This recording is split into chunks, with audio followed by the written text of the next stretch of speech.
I keep ripping to stupid things because I'm getting used to stream again, so hopefully this build survives me being a idiot, which is, let's just say, likely, but I am an idiot.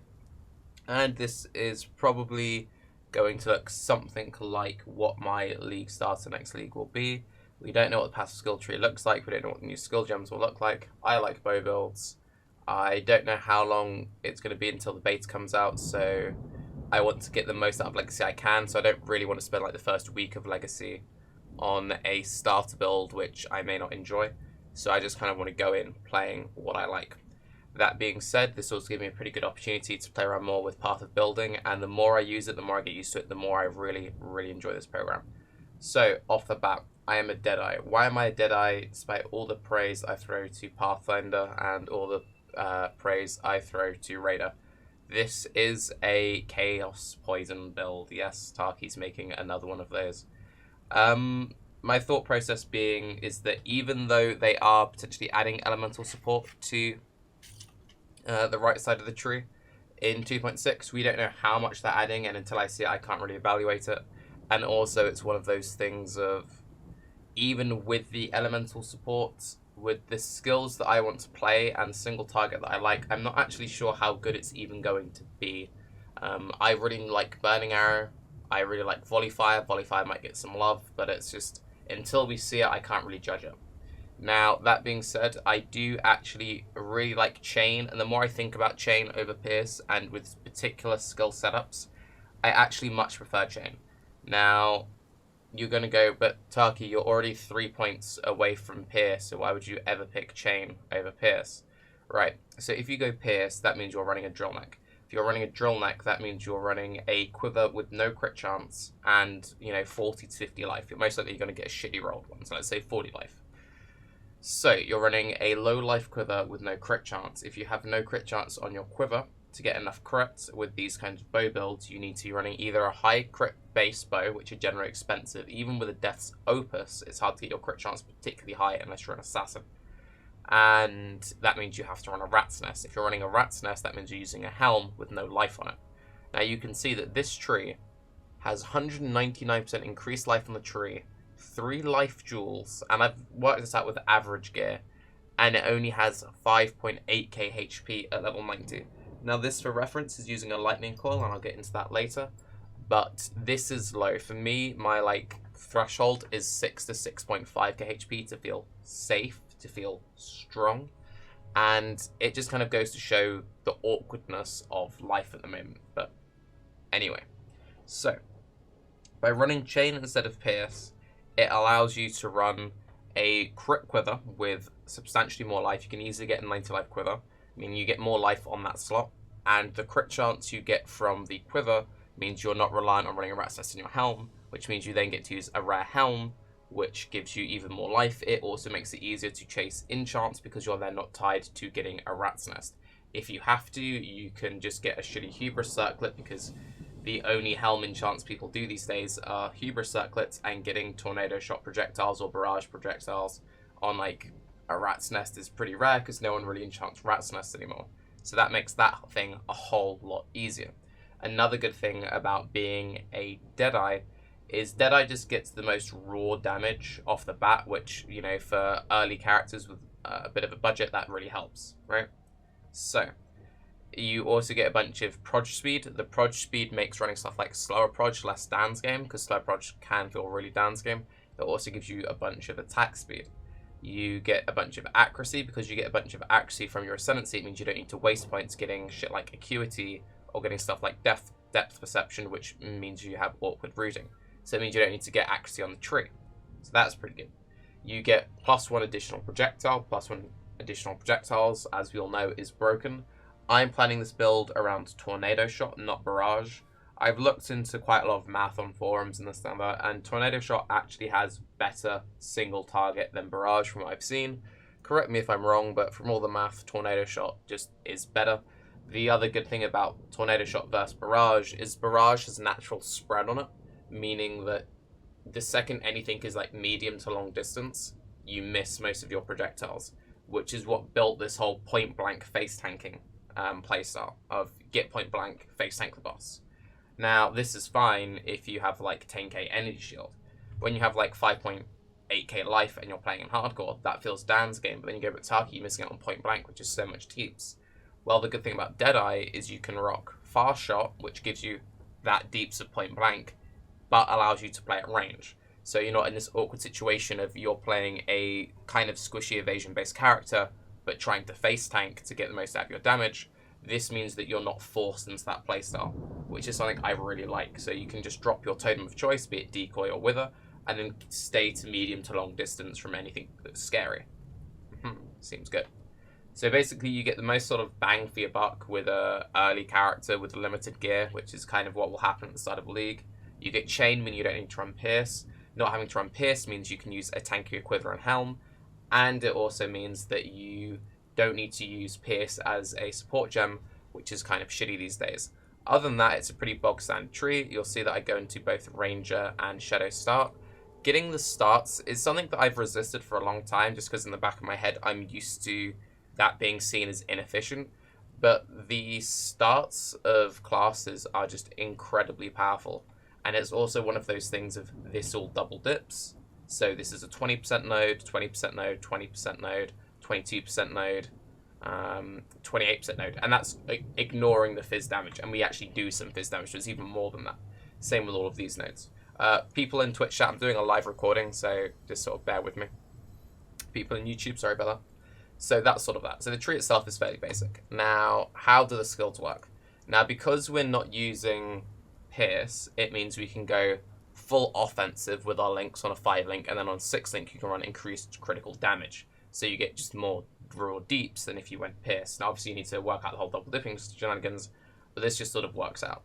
So the idea is you get the +1 additional projectiles from Deadeye, which puts you at 3 additional projectiles, and then a +1 helm enchant or a +2 helm enchant means you don't need to run GMP. Until you can get a +1 helm enchant, I would run LMP. So, yeah. But until that point, it's kind of okay, and the LNP uses up the pierce slot, so it all still kind of works.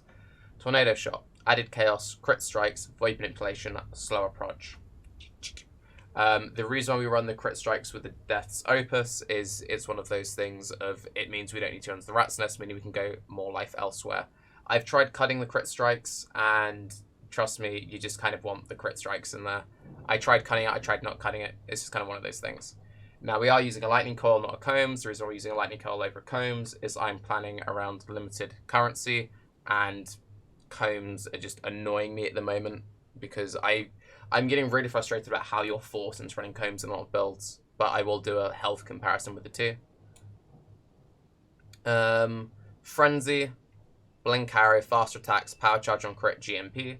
This is just one of those things if you just throw it out there and it will keep your snakebite charges going. It gives you the odd power charge. You get the fast tracks on your blink arrow. It works. Grace, Blasphemy, Temp Chains, Ice Golem. This is another thing which is actually really powerful about Deadeye, and it's something which I think people don't acknowledge enough. Having 20% increased AoE on Deadeye means you can run Blasphemies without it feeling shit. This is really, really important. I, for a really long time, was actually trying to come up with builds which could run Cospre's Will and do stuff with crazy curse aura and stuff, but it's just, you miss too much life and you can't really justify it. But this just lets you run easy temp chains. Now, obviously, if ideally you would have corrupted temp chains or vulnerability gloves, but that's a very end game thing. When you get those, you would drop this for Arctic Armor, and then you just have an Ice Golem. I know I hate Ice Golem, but we're just going to use it because sod it.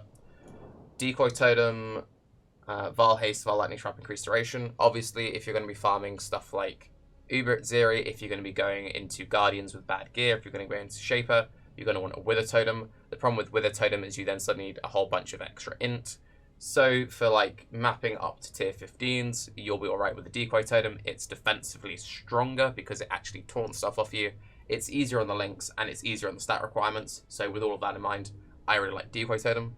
Because we're a Deadeye, cast and damage taken, a mortal call, GMP Arctic Breath. Bog standard, nothing too crazy. Now this is why I love this build. Like, I love this fucking planet. It's so good. So I worked all of this out with like decent to good gear. Now, you can work this out with GG res, but that is kind of one of those things of when you plan your build around like perfect gear in every single slot, you kind of lose sense of reality and then your numbers seem wrong. This is like realistic. So, a decent roll Death's Opus. The most important thing is getting a decent implicit. I could have pushed for a higher, but this is good enough, and I wanted to have realistic ideas of what my crit chance would be at. Same with the quiver. This is actually a very realistic quiver, because none of these rolls are that insane, and it is so easy getting crit quivers because everyone uses fucking drill neck. So, you can see it's got open prefixes on it, you can slap flat fizz, you can slap stuff on there, but just whatever. Again, nothing too crazy on the helm. I want to be realistic. I also want to see what my resistances would be like with the lightning coil. Just life, you could easily get much more, especially with essences in the game. Tri-res, not going crazy high on any of those. Lightning coil. Now, why am I using a lightning coil?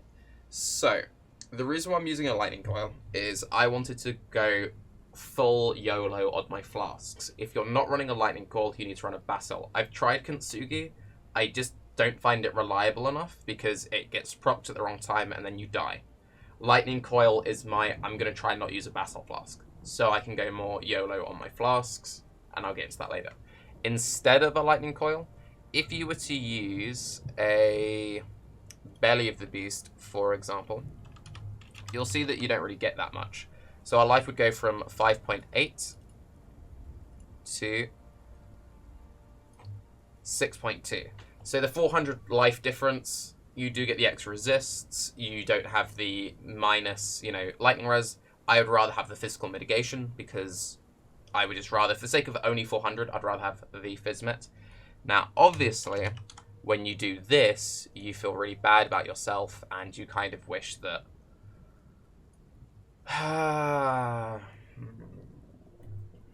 it really frustrates me that to get like 6.5 to 7k life on like a realistic tree, you need to run combs. It really fucking pisses me off. And it's like a really big problem in my mind, but anyway, lightning coil. Snake bites, just going for a decent whatever roll. They're always really cheap to get up. Ideally, you just buy loads of them, spam corrupt them, eventually get either temp or one on hit. That again lets you drop the blasphemy for an Arctic armor. Again, going realistic with the boots, and we're not running at zero step because lightning coil, and we want to be realistic with resists. Life, not crazy life roll, a good life roll. Movement speed, good resists all around, so on that sense you could say it's slightly unrealistic, but if you look, my over fire res, over cold res, over lightning res, you can afford to shuffle everything, and I've gone generally low on resist on other pieces, so this isn't like too crazy. Victario's Acuity. Victario's Acuity is probably my favorite neck in the game. It's one of those things of, you get your power charges for free, you get your frenzy charges for free, it gives you proj speed, which makes running slower proj feel less dance game, and you get proj damage, which double dips, which is good. It means you don't need to run Blood Rage, meaning you have positive life regen, which is and you don't need to run Assassin's Mark, meaning you can run defensive curses or vulnerability, which is So I really like Victaria's. Victaria's next league are going to be accessible because it's Legacy, and this league I bought one for, I think, 40 to 50 chaos. So in a league where it's not very accessible, it's not that expensive because it's not that much of a meta item. And then next league is Legacy League, so it will be accessible, and it'll probably be about 30 to chaos. So rings, again, being realistic, and we're not taking added chaos crafts into account because added chaos crafts requires a high level Elrion, and they're expensive. Okay, so it's just like decent implicit roll, you would bless them to be decent life roll, decent resists. The amount of times you see rings like this where it's kind of like it has two like okay 35 resist rolls and then just like a whatever 10% random like 8% roll. We haven't gone too crazy. We're trying to be realistic with the resists, so it works. And then I just mirrored the ring, but I swapped the cold for the fire because, again, balancing out resists. You could easily get much better than this, but this is realistic. Again, with the belt, we went for a pretty whatever belt. It's got decent life, not insane life. It has good resists, but not insane resists, and you'll notice that we've left a few open prefixes across the board. So all of this is fairly realistic. So this life goal is like, you will get like 5.8k life at level 90 with decent to good gear. With insane gear, you're looking at like 6 to 6.2k life at level 90, but then you need like fucking good gear. Now this is the important thing. This is why I wanted to run a lightning coil, so I didn't need to run a basalt flask. Sulfur flasks are ridiculous. Now, I end up in this issue with life builds where running 2 life pots feels bad, but running one life pot also feels bad. 1 life pot doesn't heal for enough, so you feel like you need 2. And also you're in a situation where if you ever take spike damage, or you're running a lab, or you take a random trial, like the amount of times you'll just spam running maps, you only have 1 HP pot, there's a trial there, you're like, I guess I'll go back and get a second health pot so I can do the trial safely. A sulfur flask gives you an overtime heal, which is realistic, and it also gives you a bunch of damage. So it kind of counts as like a pseudo life pot. Obviously, it's not going to give you burst healing, but we have a actual life flask for burst healing. This just lets you sustain in between things, so it works. The important thing is you can roll increased effect, and it gives you 40% increased damage, and 40% increased damage double dips. So if you look at our total damage, which is like 180k or something, and you take off the sulfur flask, bajunk, we lose a lot of deeps. Now for reference, if we take off the Azeres, right, you'll notice that the DPS between the two is really close, and you actually get more damage out of the sulfur flask than you'd out of the Azeres. So the amount, like the fact that everyone's like, you must run Azeres in every single build because Azeres is so OP, yet you don't actually see that in people running sulfur flask, kind of goes to show how undervalued sulfur flasks are. Sulfur flasks also have much easier flask consumption because you get 3 uses, and you can roll them to remove effects. So if you're ever like really stuck with, oh my god, I can't fit in whatever things, and you're playing a build which abuses double dipping, which is like 80% of builds, run a sulfur flask instead of Azeres. If you can run both, and yeah, as Yoji rightly says in chat, because double dipping is retarded, because double dipping is fucking retarded. So that's why I wanted to run the lightning core, so I can run a basalt, because sulfurs are just really undervalued, and make sure you, if you do run one, you roll it with alchemist increased effect. So you have bleed removal on that, it's always active. You have shock removal on your diamond flask. Some people like to have the freeze removal on their utility and the shock removal on their HP pool. Generally speaking, I like to have the freeze removal on my HP pool and the shock immunity on my utility flask, because there's shocked ground and not freeze ground. The times that random shocked ground appears because of map mods or whatever, having a utility flask means you can move through it safely. With it on your HP flask, it feels a little bit awkward. And also we are running a lightning coil, so we're increasing the amount of lightning damage we take. I would just like to have the shock immunity on a utility flask, which I can rely will be up most of the time. Try and get it so you get a third use out of it, but that would be the ideal. Quicksilver, just go with movement speed, increased effects and all that good stuff. If you wanted to, you could put warding on your Quicksilver. That would make you safer. It means you don't need to swap your flask around as much, but then you miss out on movement speed, and movement speed is the limiting factor of every single build these days, which feels really bad, man. And movement speed is the one bad thing about Deadeye, because both Pathfinder and Raider get just loads of free movement speed, but Deadeye doesn't. So yeah, make sure you have Journal on your Deadeye. Its Zero's already covered. It gives you extra leech, it gives you damage, not as much as Sulfur, lol JK. It also gives you Chaos Res is nice. I like running Divines, some people like running Eternals, some people even like running Halloweds because of the amount of charge uses used. Pick whichever one you like. I prefer Bubbling to Seething. You can run Seething instead of Bubbling. Pick one of them, throw Freeze Mutes on it, and whatever. For Jewels, again, I went with realistic Jewels. Get a life roll, get something which double dips, get resists. All res is obviously the easiest, but if you're only going to have dual res, get lightning plus X. For your 1 damage roll, you want either chaos damage, projectile damage, or increased damage. If you can't get anything which double dips, then you can go for increased attack speed. I prefer increased attack speed over damage over time. If I can't get a stat which can't double dip, I'll go for attack speed. But you can just go for like a single scaling thing. And yeah. These calculations are with my power charges active, are with my frenzy charges active.